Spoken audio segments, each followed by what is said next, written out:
అవతల వారి పరిస్థితి అది కాదు.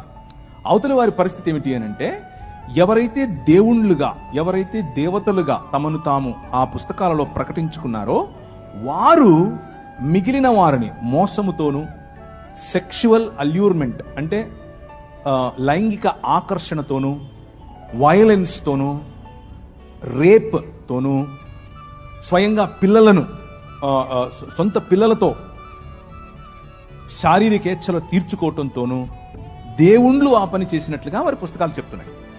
సో బైబిల్కు మిగిలిన పుస్తకాలకు ఉన్న తేడా ఏమిటి అని అంటే, బైబిల్ మనుష్యులు చేసిన తప్పులను ఎత్తి చూపిస్తుంది, కానీ దేవుడు ఆ చేసిన తప్పులను సమర్థించకుండా వారిని సరైన మార్గంలో పెట్టడం కోసం తన కుమారుడైనటువంటి యేసు క్రీస్తును పంపాడు. కానీ మిగిలిన పుస్తకాలు అలా కాదు. మిగిలిన పుస్తకాలు ఆ దేవుళ్ళు చేసేది ఒక పెద్ద ఘనకార్యం అన్నట్లు.